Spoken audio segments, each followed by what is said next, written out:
Every day, the brave men and women of law enforcement put their lives on the line to keep us safe.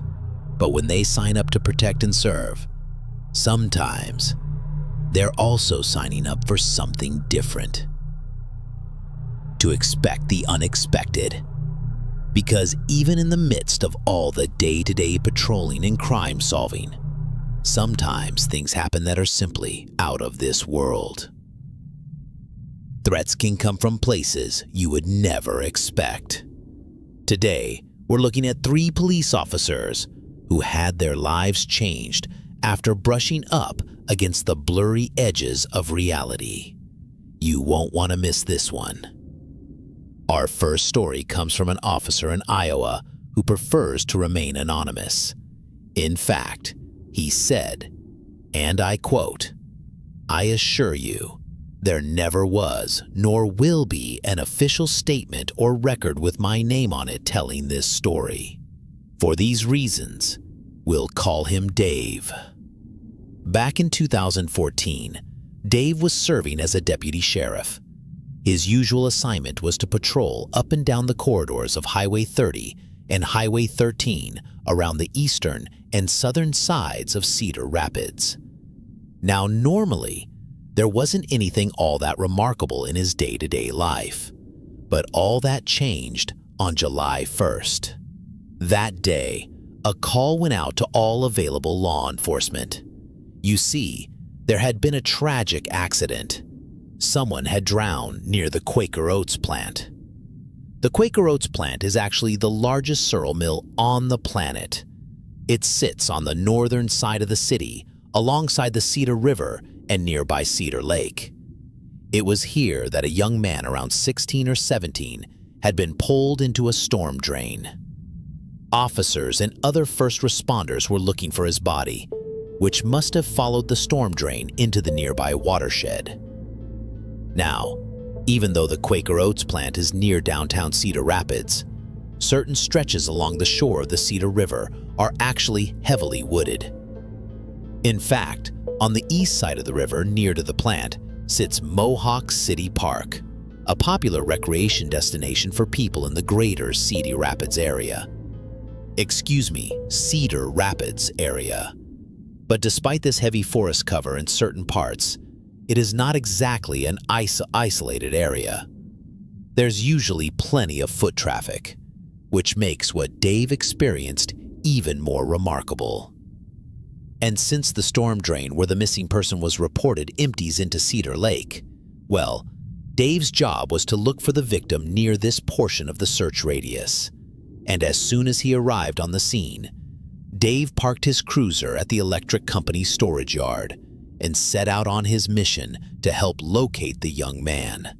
Maybe, with luck, he was still alive. Well, Dave says that he sat down along a paved bike trail, and the trail ran alongside the river, and between the trail and the river sat a large concrete spillway that helped alleviate rising. Dragged on, he eventually had to use it if he stood any chance of seeing anything in the shadows that were deepening along either side of the path. While everyone had hoped for an early night, it soon started to become apparent that that wouldn't be the case. The sun continued falling behind the trees until everything was covered in a cloak of darkness. Now, finally, it starts getting really late. Dave isn't sure of the exact time, but he knows it is sometime between 11:30 and midnight. And Dave is searching, concentrating his flashlight beam and the saplings and brush that's grown up between the bike path and the spillway, but he's not finding anything at all, not even any clues that might provide hints of the missing person's whereabouts. Just nothing. So David adjusts course. He keeps heading to where the trail cuts to the south, near where Cedar Lake and Pace itself into Cedar River. Here, there are railroad tracks first put up a long time ago to help the Quaker Oats plant move shipments to and from the building. But tonight, the tracks are mostly empty, with the exception of a set furthest from the trail where a lone locomotive sits waiting for tomorrow's delivery. Now, Dave is looking for a missing person. He's on the job, so he's laser focused, and that means he doesn't notice the glow until it becomes too bright to ignore. When the light finally catches Dave's attention, he doesn't know exactly what it is, but finds no reason to be alarmed. From this angle, it could easily be the red taillights of a car moving away from his position. But he can't be sure, and remember, this isn't Dave's usual patrol route. He's not familiar with the area as the cops, who have this as their beat. Later, Dave learned that there was no road in that area. But even in the moment, he sensed that this had to be the case, because taillights from cars usually move away from you, and whatever this is moving towards his position. On the bike path down the tracks from the opposite side of the PART train, but then the light disappears. All in all, it seems like nothing to get worked up about, so Dave just continues his search. He moves closer to the train tracks, doing his best to be as thorough in his search as possible. But after about 5 minutes, he hears something, and it sounds like an animal. And sure enough, the closer he gets to the train tracks, the clearer it becomes. Something is on the opposite side, snorting and snuffling, almost sniffing, as if it's searching for something. Now, Dave wonders for a moment whether or not there might be another officer on the other side with a canine unit. And so Dave follows the tracks a little further along the trail as it turns back on itself, and that's when he sees something. It's the red lights again, but now they're closer, much closer. So close that he can tell they aren't lights. They're eyes. Up the glow from the eyes and the beam of his light, he's able to make out a form standing in front of him. It's important to know that Dave is not a small person. I mean, he stands around 6 feet 4 inches and weighs 280 pounds. But whatever this thing is, it is simply massive. Not only does it stand incredibly tall, but judging from how muscular it is, it must weigh at least 450. In addition to its size, there's something else that is important to know. Dave is an Eserity cat. He said, and I quote, "There ain't much things in the world that scare me, but nothing prepared me for that night. I turned my light, and to this day, I wish I hadn't." And that's because Dave was now looking at something that was not at all human, and atop a set of muscular shoulders sat what resembled the head of a dog, complete with a long muzzle and pointed ears. Whatever it was not a person. Besides how big it was, there was no way what Dave was seeing was a mask or a costume. Besides, who would be so dumb as to walk up to an armed police officer wearing a disguise like that? It was asking for trouble. Well, Dave said that the thing took one long, intense look directly into his face, then turned around and bolted into the trees just up ahead. And as he watched it run off into the shadows, he immediately unholstered his sidearm, chambering around, but even that felt like it wouldn't be enough to protect him from whatever he had just seen. So, Dave skittered back down the bike trail all the way to where his Carson Bays cruiser was parked in the electric company's storage yard. There he made his way to his vehicle, making sure to keep his back to the tall fence the entire way. He would finally reach his car, hop inside, but didn't holster his pistol until he was on the road, Only then did he allow himself a moment to relax, taking a bunch of deep breaths to try and flush out the adrenaline out of his system. I never spoke of it then, and honestly don't know why I am now. But one thing is for certain.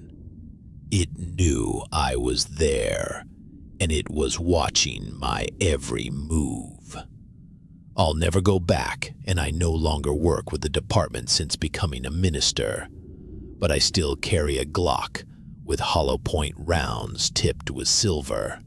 If, and I rarely do, leave my home at night.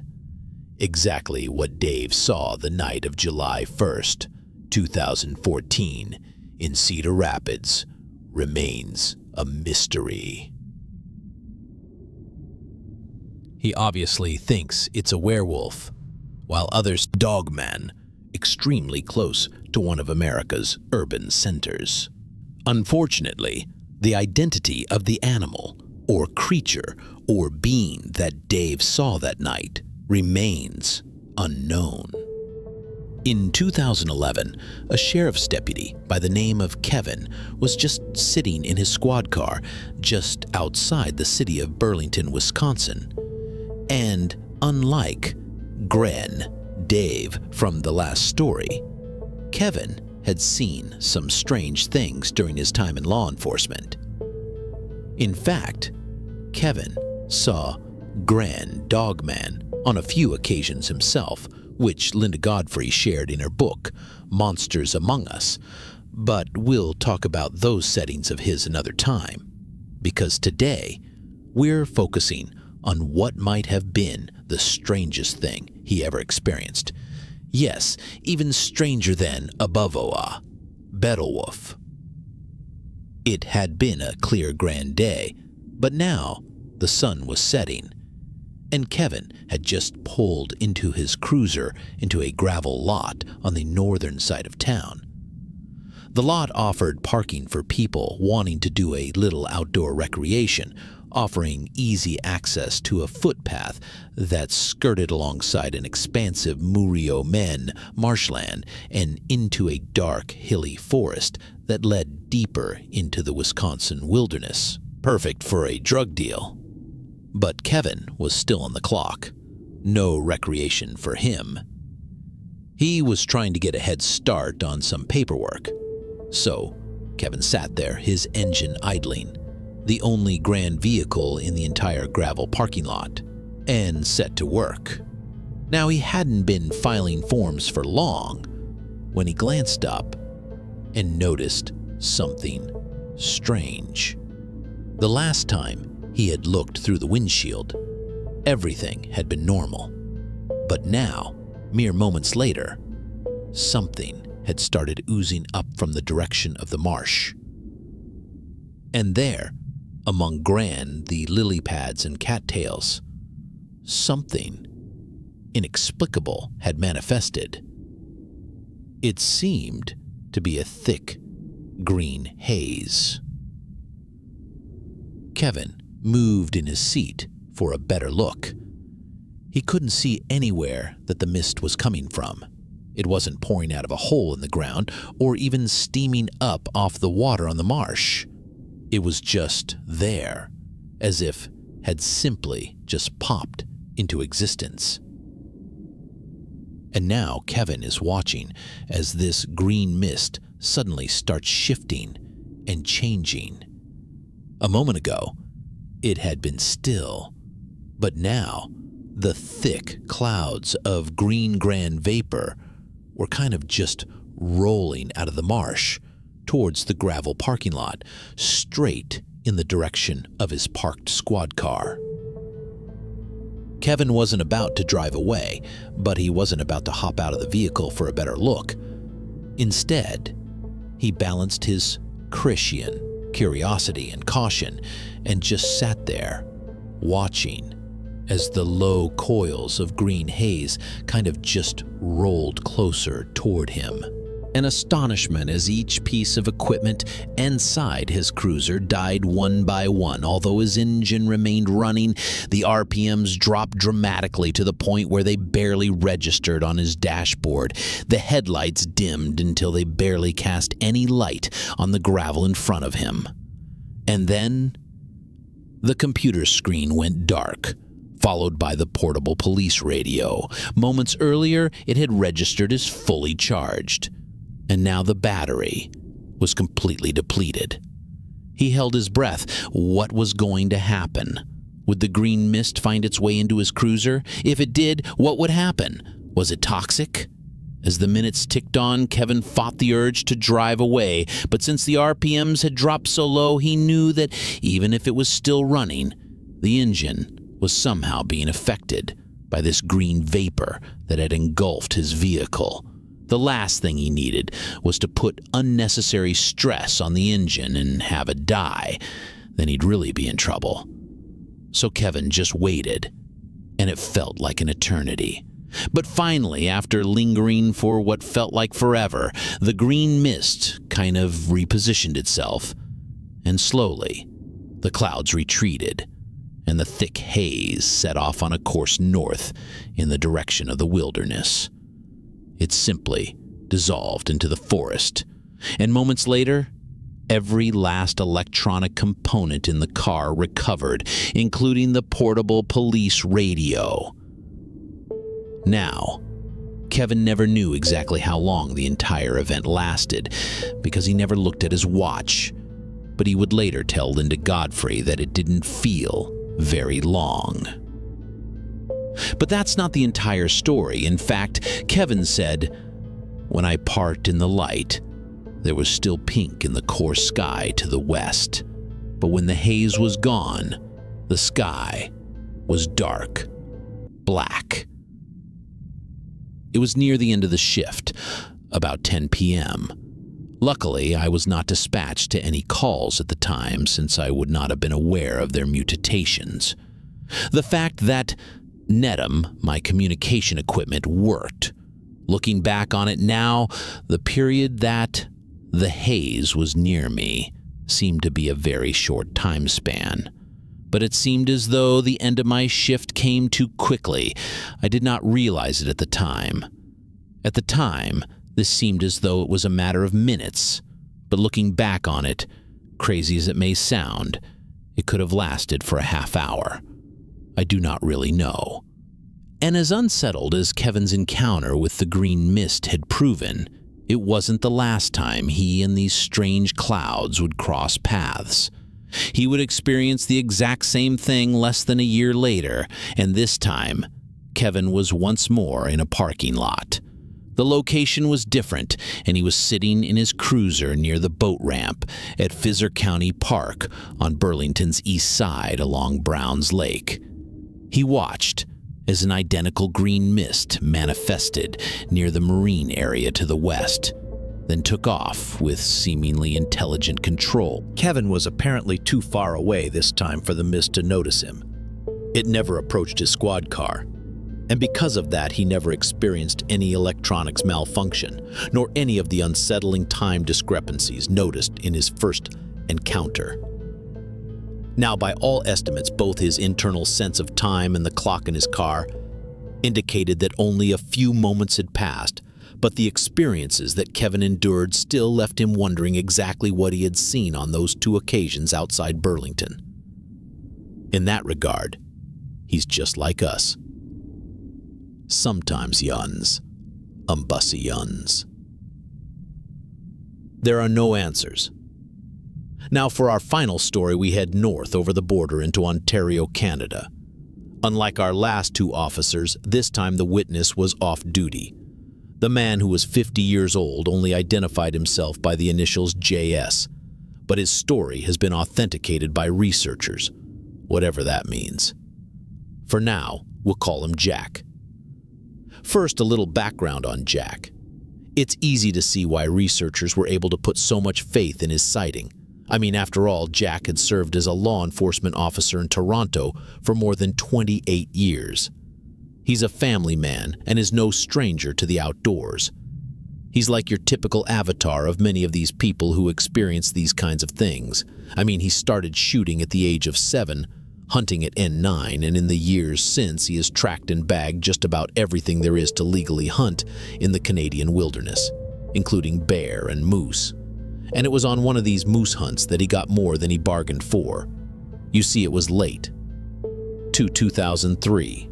Jack was back in the spot where he usually hunted moose, a spot 30 miles northeast of Sault Ste. Marie, near a little town called Searchmont, Ontario. Early on the morning of October 14th, Jack and his brother-in-law headed up an old trail on their ATVs. But eventually, 2 things happened. First, the trail led them to a dead end, and second, Jack's ATV got stuck in the mud.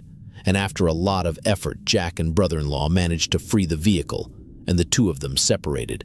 Jack now turned around, headed back down the trail to a clearing that he had spotted earlier that he thought might make a good hunting spot.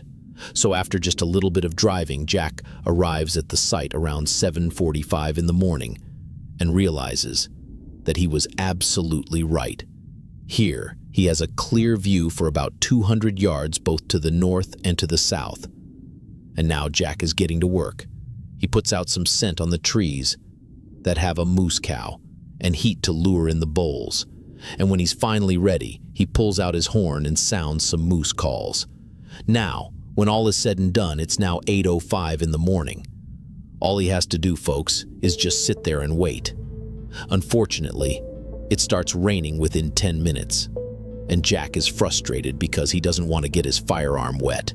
So he returns into the storage of his ATV, and now he'll just have to wait it out in the rain.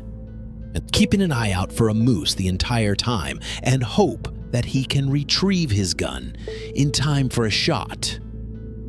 Now, in some ways, the rain is good because it masks his scent. But in other ways, Jack hates the rain because now he can't hear much over the sound of water hitting the leaves in the ground. But he doesn't have any trouble hearing whatever it is approaching him. 15 minutes later, whatever it is, it's heavy and doesn't seem to be bothered at all by the racket it's making, snapping twigs and thumping the ground with its heavy footfalls. But the other reason that Jack has no problem hearing this visitor is because as soon as he realizes it must be right on top of him, instantly he hears an unmistakable noise. The sound of a bull, or the sound of a big bull, most dragging its rack on the brush. And Jack is just heartbroken because it's too close now and the gun is still on the trunk while the trunk is right behind him. He knows he'll make a lot of noise getting it out and miss his chance, so in the span of a few heartbeats, Jack gets even sadder. Now, he can see the bull, and it's simply huge. It's standing there just about 70 yards away, raking its antlers, and Jack knows he has to go for it no matter how loud he might be. Well, Jack reaches back and fetches his gun. The lid slams, but Jack is relatively confident that it isn't loud enough to scare a bull this big. But when he turns around to take aim, he notices that the moose has bolted into the safety of the brush. He would say, "I thought this was a bit strange because I've seen several moose in the past that just stood there. They don't seem to be afraid of anything. I've had them stand in front of me for several minutes before walking off into the bush in the past, and couldn't understand why this one took off so fast." And Jack stood his ground for another half hour, but the moose never reappeared. Whatever had spooked it good. Now, later, he's able to get a hold of his brother-in-law who investigates where the bull took off, but can find no sign of it. So Jack decides to set up where the moose disappeared, just hoping that it might come back. Well, the hours drag on with no such luck. Lunchtime comes in, goes Jack, eats, smokes a cigarette or 2, and dozes off, all in the rain, but no moose. In fact, the only interesting thing that happens occurs around 1:30 in the afternoon, and Jack hears some thumping from behind him. But it's not the footfalls of any animal. It's far too sporadic and not rhythmic enough. And at first, he assumes it's just some limbs falling, but he can't get over how loud they are. audible even above the rain, and at one point he could have sworn that someone chucked a rock at him. But each time he turns around to look, he doesn't see anything. And so 5:25 rolls around and Jack finds himself back on the ATV having a smoke. He stores his gun in the gun bag and goes. The moose vanished. But he's starting to lose all hope of bagging anything today. And as he's standing there, he notices something odd not far away from his ATV. Although it had been there when he arrived at the clearing, and Jack hadn't looked very closely at it, but now he can't help but give it a second look. He said this, I saw a large, probably moose leg bone lying on the ground about 5 feet from my ATV. It wasn't cut or sawed. It had been broken or snapped. It looked to be about at least a year old. And Jack is just looking at this moose bone, wondering what could have been strong enough to cause it to snap in half. And that was when it happened. It was the sound of footsteps, of leaves crunching and twigs snapping. Jack's heart skipped a beat. Quickly, he fetched his firearm, got into position, eyes glued on the goalie. The buller had come back. The day wasn't going to be a waste of time after all. But not so fast, Jack described what happened next. When I looked into the gully about 40 yards straight in front of me, I saw what I thought was a man walking towards me. He was stooped over and looked like he was having trouble walking in the bush. He grabbed the tree and swung himself around and ducked or dove down behind some thick brush. The total time of this took 3 to 5 seconds, and he disappeared.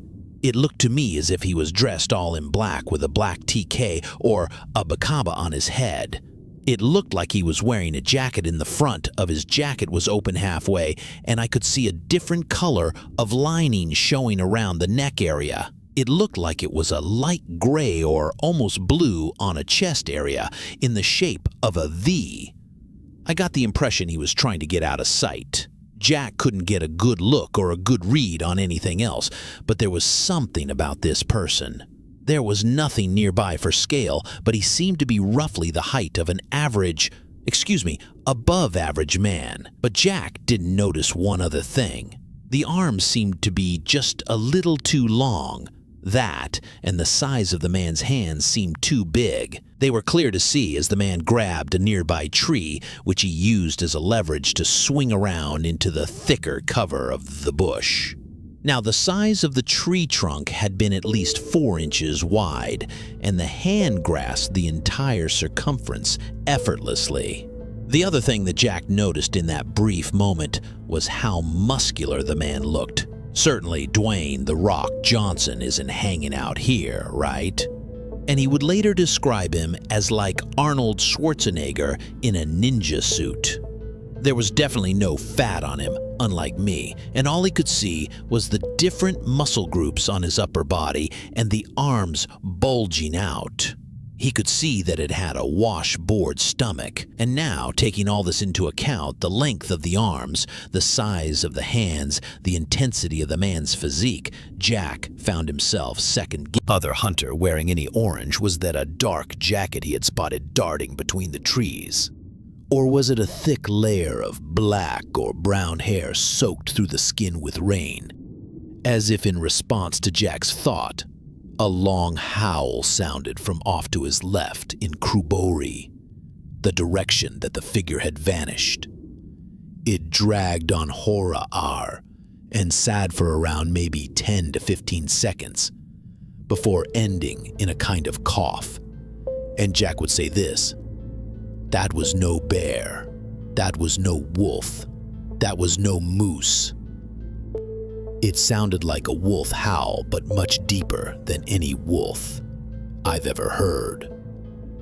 The sound came from about 20 yards from where I first saw it dive for cover. It was like nothing I'd ever seen in 35 years of hunting. What it looked like to me was a gorilla, or very close to one. But it walked upright, not on all fours. Cover stretcher. I stood there motionless for almost an hour and a half, waiting to see if it would show itself again. I was supposed to sit there for the next 3 days to finish the hunt off and wait for that bull. And I didn't want to be there. I was going to go back to that area the next day looking for that bull, but I couldn't bring myself to go anywhere near that spot. That's the first time in 35 years I've ever been afraid in the bush. I've never been that scared in the bush in my life. Like the big bull moose he had spotted earlier in the day, the creature that Jack had seen, never put in a second appearance. The hunt ended unsuccessfully, but as Ho-Rea Churi, the days drew on, and Jack shared more and more details about his sighting with his family. He eventually found the courage to come forward and share his experience with the Bigfoot Field Researchers Organization, which I know isn't a lot, because a lot of people think they're a joke, but that's where he shared it. In the end, when looking back over the events from that day, Jack came away with one conclusion. Whatever he saw had not been a human being. In fact, he thinks that it was the creature, Krubori, the Bigfoot, that had scared off the big bull he had hoped to bag, and Jack would later tell investigators this: "I've been in the bush my whole life, and I've never seen anything like that, or heard anything like that. That a couple of weeks ago, if Ho-Rea Churi, you'd have asked me, I'd have said, BS. There's no such thing. If I had to go just on the sighting itself, no noise, nothing I've say. It was a gorilla. But there's no gorillas in Canada, and it didn't walk on all fours. It was upright, you know? And because you guys have made it this far into the episode, to Mayor, I want you all to comment below. You're under arrest, so that way I